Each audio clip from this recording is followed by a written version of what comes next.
從港式糖水到統治所有飲品店，杨枝甘露是如何用2年时間逆袭成飲品店必点之王的呢？早在2021年之前啊，芒果还只是一个水果，顶多在蛋糕里用来做层果酱。可如今什么杨枝甘露奶茶、杨枝甘露蛋挞、固体杨枝甘露，莫名其妙的就火了，甚至都撬动了100亿市场。咱们先看组数据，感受下它的统治力。美团2023年饮品消費報告顯示，楊枝甘露連續12個月穩居全國飲品點單量前3，在南方城市更是常年霸佔榜首，點單量是第2名珍珠奶茶的 1.8 倍。可一款誕生40多年的經典甜品，為啥偏偏在這2年突然爆發，逆襲成飲品界的流量王了呢？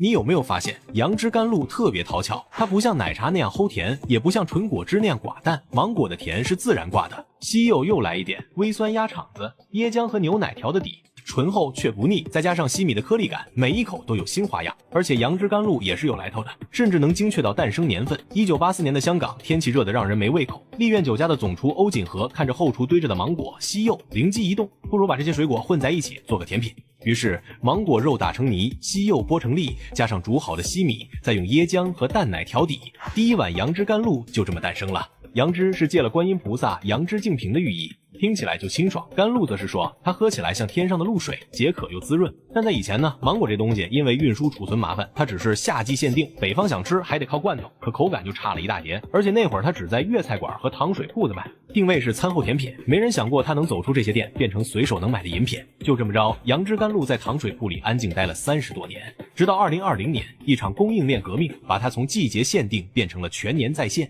而且楊枝甘露的核心是芒果，以前它火不起來呢，最大的坎就是芒果不夠用。早個20年，海南芒果運到北京得走3-4天，爛掉一半都是常識。但這幾年不一樣了，數據顯示，2020年我國芒果種植面積達到380萬畝，產量突破300萬噸，比2015年翻了近1倍。海南、廣西、雲南的芒果園一片連一片。台農芒、小台農、金黃芒，從3月到11月都有新鮮的摘，而且現在海南芒果摘下來，立刻就能送進冷庫，預冷裝冷鏈車運到全國，24小時到北京，48小時到東北，損耗率從以前的30%降到了5%以下，物流成本降了，芒果價格也跟着下來了。所以原料便宜加新鮮，就給楊枝甘露的出圈掃清了最大的障礙。那麼原料問題解決了，接下來就輪到行業推手登場。這幾年奶茶行業的內捲簡直是為楊枝甘露量身定做的舞台。2020年之後，珍珠、椰果這些小料已經騙不了年輕人了，奶茶店都在找新賣點，有的搞聯名，有的玩包裝，但聰明的品牌發現，老祖宗的甜品改一改，比瞎創新管用多了。楊枝甘露就是這麼被挖出來的。